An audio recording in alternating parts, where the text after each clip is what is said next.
अस्सलामुअलैकुम, बोल न्यूज़ में खुशामदीद। मैं हूं शर्जील अरशद और मैं हूं अफशीन कुरैशी। हेडलाइंस आपने जानी, बुलेटिन का आगाज करेंगे। सुप्रीम कोर्ट में नैब तरमीम केस की समाअत के दौरान बानी पीटीआई को वीडियो लिंक के जरिए अदालत में पेश कर दिया गया। चीफ जस्टिस पाकिस्तान की सरबराही में justice Aminuddin, justice Jamal Mandokhail, justice Athar Minallah और जस्टिस हसन अजहर रिजवी पर मुश्तमिल 5 रुकनी बेंच ने केस की समाअत की। बानी पीटीआई को अडयाला जेल से बजरिया वीडियो लिंक सुप्रीम कोर्ट में पेश किया गया। वफाकी हुकूमत के वकील ने इब्तदाई दलाल दिए। चीफ जस्टिस काजी फाजिसा ने समाअत का हुक्मनामा लिखवा दिया। हुक्मनामे में कहा गया है कि आइंदा समाअत पर भी मखदूम अली खान दलाइल जारी रखेंगे। आइंदा समाअत बेंच की दस्तयाबी पर होगी। अदालत का हुक्म बानी पीटीआई को आइंदा समाअत पर भी वीडियो लिंक पर पेश करने की हिदायत कर दी। अदालत ने इस्लामाबाद हाई कोर्ट में नैब तरमीम समाअत का हुक्मनामा तलब कर लिया। ऑर्डिनेंस लाने हैं तो फिर पार्लियामान को बंद कर दें। अगर मुझे कोई कानून पसंद नहीं तो इसे मुअत्तल कर दूंगा। क्या ये दयानतदारी है? ऐसे तो फिर पार्लियामेंट को ही क्यों ना मुअत्तल करें। चीफ जस्टिस काजी फाजिसा ने नैब तरमीम केस में रिमार्क्स दिए। हम कानून तोड़े या मिलिट्री तोड़े, एक ही बात है। हम कब तक खुद को पागल बनाते रहेंगे। चीफ जस्टिस ने मजीद कहा, कानून दुरुस्त नहीं है तो इसे कलअदम करार दे। अगर कवानीन को इस तरह से मुअत्तल किया जाता रहा तो मुल्क कैसे तरक्की करेगा।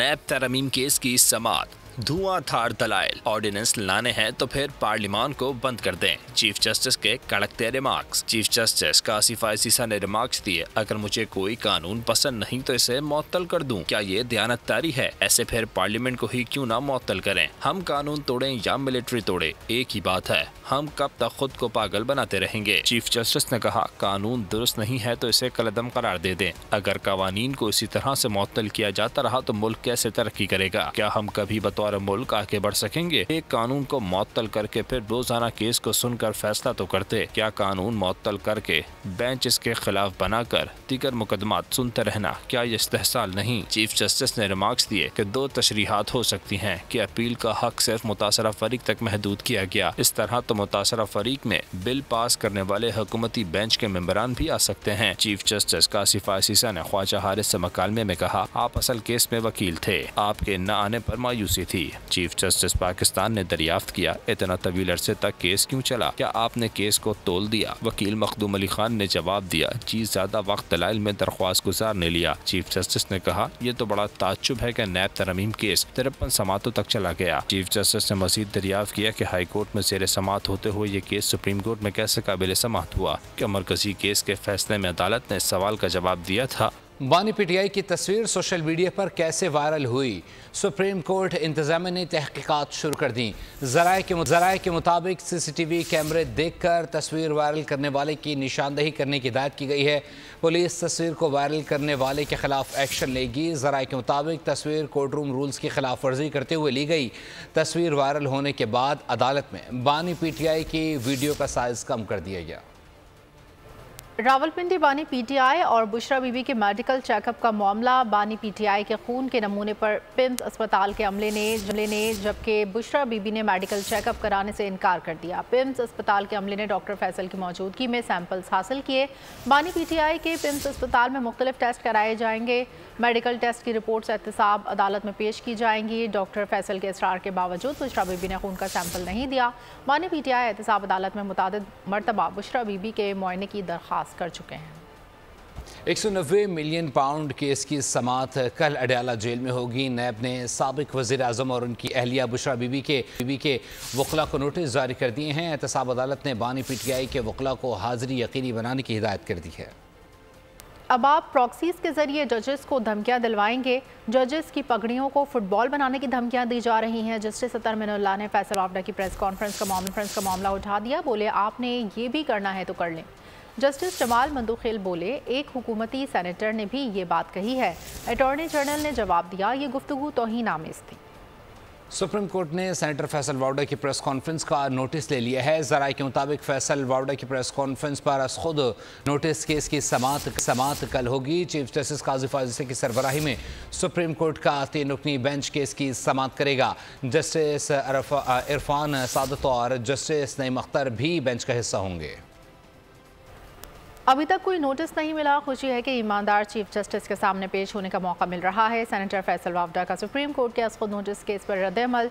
कहा, गवर्नर सिंध तलाल चौधरी, अता तारड़ और मुस्तफ़ा कमाल ने भी वही बात की है जो मैंने कही थी। मेरा गुनाह यह है कि मैंने सवाल उठाए हैं।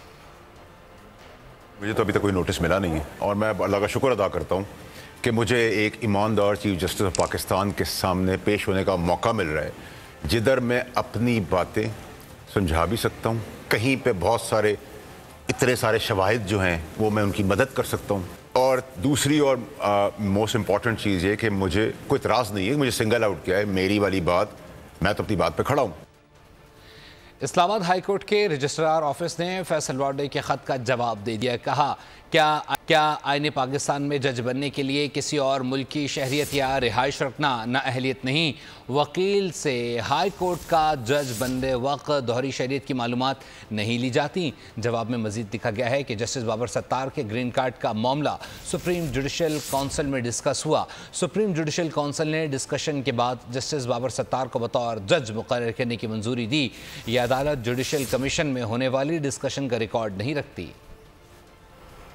लोगों को लापता करने वालों के खिलाफ सजाए मौत की कानून साजी होनी चाहिए। वही लोग मिसिंग हैं जो लापता अफराद पर ज़्यादा बात करते हैं। अगर ज़रूरत पड़ी तो वज़ीर आज़म को भी बुलाऊंगा। जस्टिस मोहसिन अख्तर गियानी के रिमार्क्स। कहा, अगर ये अगवाकारों के खिलाफ कार्रवाई नहीं करेंगे तो घर जाएंगे। लापता अफराद पर बात करने की वजह से शायर को उठा लिया गया। हम सबको पता है कौन क्या कर रहा है।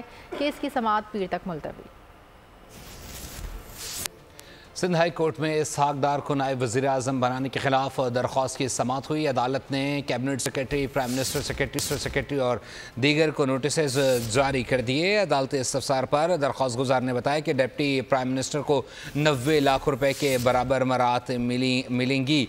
आइन में डिप्टी वज़ीर आज़म की गुंजाइश नहीं। इस पर chief justice Sindh high court ने रिमार्क्स दिए कि वज़ीर आज़म ने इसके लिए रखा है, अगर इनका तख्ता उल्टा जाए तो पीछे मामलात देखने वाला हो। आजकल वैसे भी इस तरह खदशात तो हैं। दौरान समाअत दरख्वास्त गुजार के वकील के बार बार बोलने पर चीफ जस्टिस ने टोक दिया।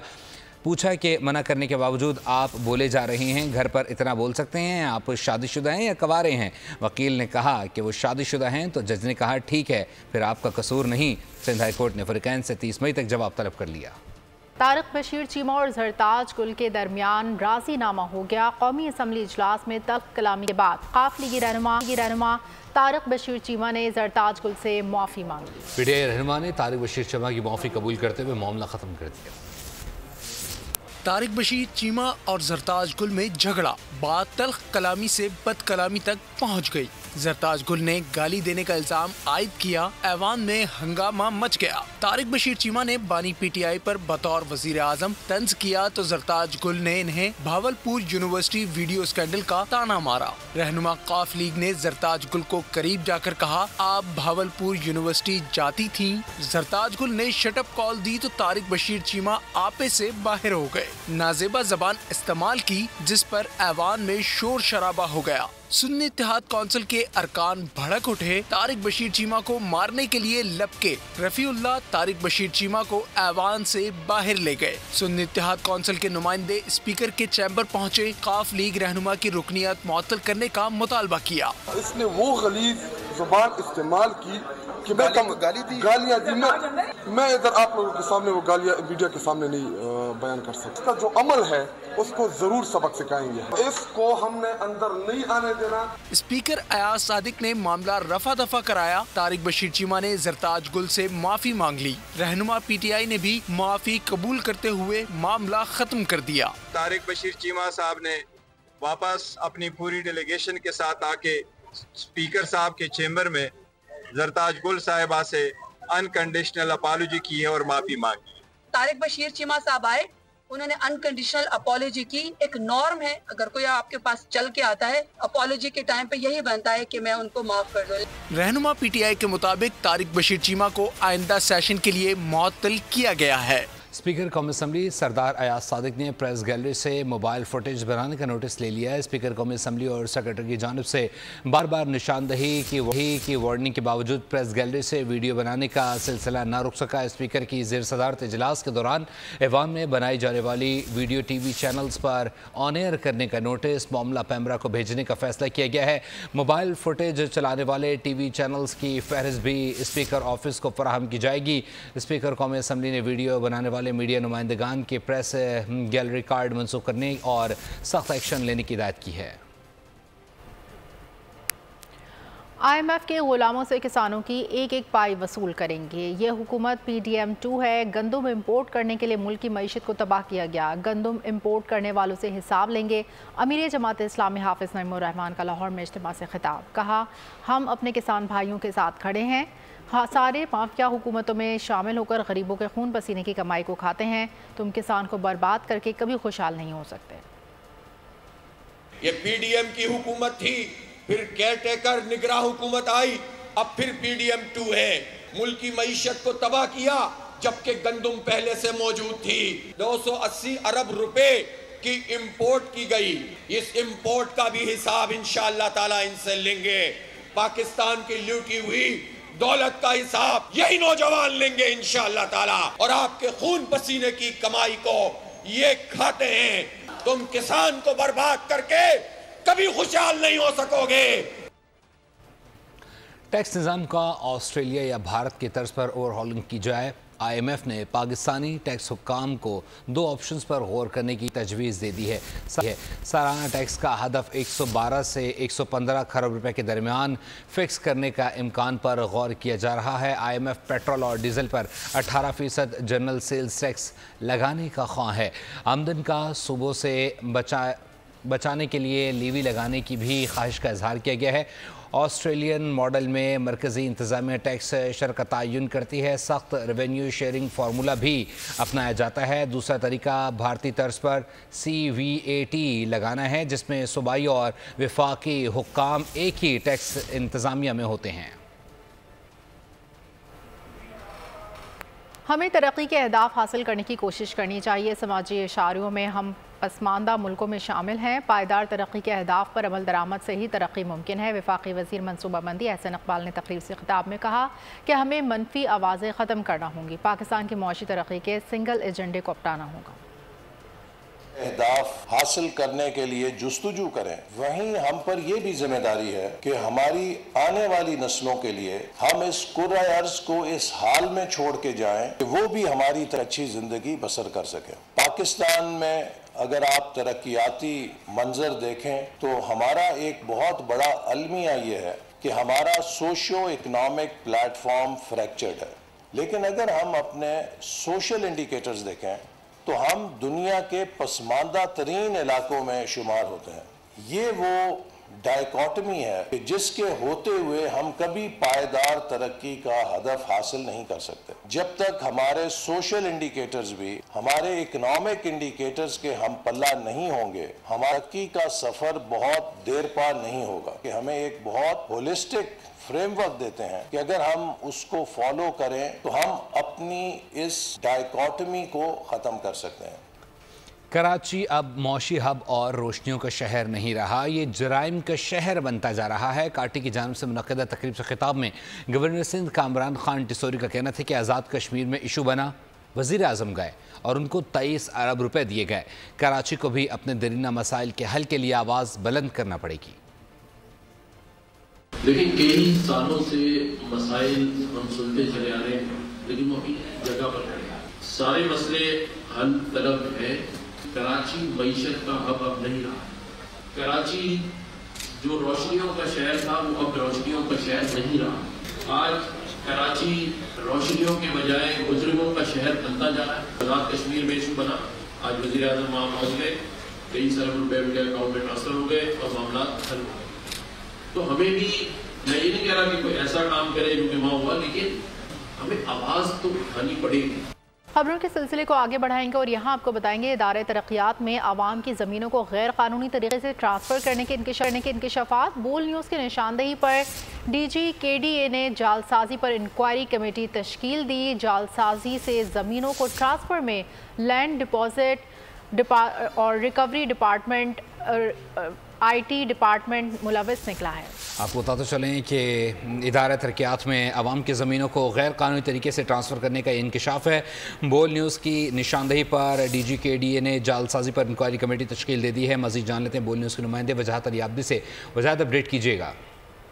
मैं आपको बताता चलूं इदारा तरक्यात KDA के अंदर लोगों की अमलाक को गैर कानूनी तरीके से ट्रांसफर किया जा रहा था, जालसाजी की जा रही थी, जिसकी निशानदेही बोल न्यूज़ ने गुज़िश्ता 2 रोज कबल की थी, जिसके ऊपर DGKDA की जानिब से एक कमेटी तश्कील दे दी गई है। बताया जा रहा है ज़राए की जानिब से 500 के करीब फाइलें हैं जिनको जालसाजी के जरिए ट्रांसफर कर दिया गया, लोगों की मिल्कियत को ट्रांसफर करके दूसरों के नाम पर कर दिया गया, जिसके ऊपर इंक्वायरी कमेटी में 3 लोगों को शामिल किया गया है, जिसमें Mohammad Shahid director sports, Jamil Ahmad director recovery, जबकि Mohammad Rashid Hussain additional deputy director को शामिल किया गया है। बताया जा रहा है DG की जानिब से इंक्वायरी कमेटी 2 रोज के अंदर इंक्वायरी करके रिपोर्ट सबमिट कराएगी और जो इसमें मुलविस है उनके खिलाफ कार्रवाई की जाएगी और तमाम फाइलों को सीज कर दिया जाएगा। जी बहुत शुक्रिया वजाहत अली आब्दी अपडेट।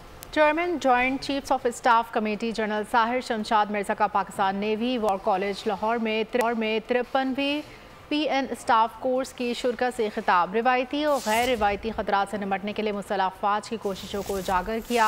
हमा वक्त जंगी तैयारी के हवाले से पाकिस्तान नेवी के किरदार को सराहा। कहा मुल्की समंदरी हुदूद और मैरीटाइम मफादात के तहफ़्फ़ुज़ के लिए पाक बहरिया हमेशा कौम की तवक्कुआत पर पूरा उतरी। Chairman joint chiefs of staff committee ने मादरे वतन के दिफा के लिए पाक बहरिया के काबिल फ़ख्र तारीख़ और कुर्बानियों का भी जिक्र किया। पाकिस्तान नेवी वॉर कॉलेज आमद commandant naval war college rear admiral Azhar Mahmood ने chairman joint chiefs of staff committee का इस्तकबाल किया। Chairman joint chiefs of staff committee ने पाकिस्तान नेवी वॉर कॉलेज में यादगार शहदा पर हाज़िरी दी और फातिहा खानी की। और अभी आपको बताएं कि कंदकोट में खसरा वबा फैल गई है। एक रोज़ में 3 मासूम बच्चे जाँ बहक हो गए हैं। एक माह में जाँ बहक बच्चों की तादाद 17 से ज़ायद हो गई है। खसरे के बायस 5 साला रेहान, 4 साला इकरा मलिक और 6 साला अलीज़ा शेख जान बहक हो गए हैं। DC कश्मीर और DHO की बार बार यकीन दहानी के बावजूद खसरा वैक्सीन का अमल मुकम्मल न हो सका। कराची प्रेस क्लब के बाहर रिटायर्ड सरकारी मुलाजमीन का एहतजाज। मुजाहिरीन की रेड जोन में दाखिले की कोशिश। आर्ट्स काउंसिल तक पहुंच गए। पुलिस ने रुकावटें लगाकर मुजाहिरीन को आगे बढ़ने से रोक दिया। आर्ट्स काउंसिल से शाहीन कॉम्प्लेक्स जाने वाली सड़क को ट्रैफिक के लिए बंद कर दिया।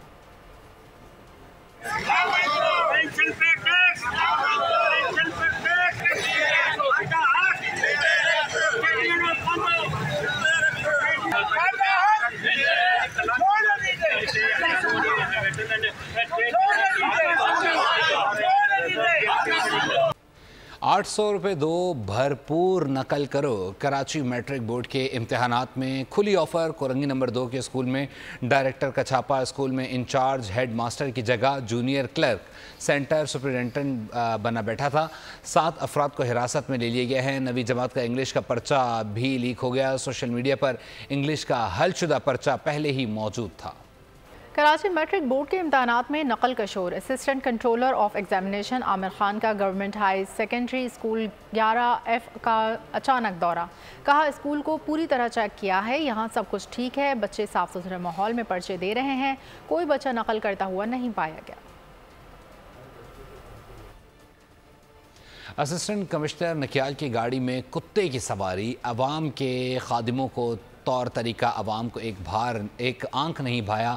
जॉइंट अवामी एक्शन कमेटी के रुकन नुमान नज़ीर ने AC की गाड़ी को रोक लिया। कहा किसी सूरत ये इजाज़त नहीं दी जाएगी कि अवाम के टैक्सों से चलने वाली सरकारी गाड़ियों में कुत्तों को सैर करवाई जाए। शदीद एहतजाज और मजम्मत पर कुत्ते को गाड़ी से उतार लिया गया।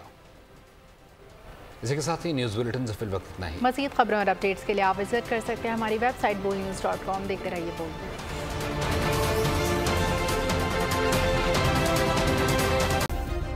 सब्सक्राइब करें और बेल दबाएं ताकि कोई खबर रह न जाए।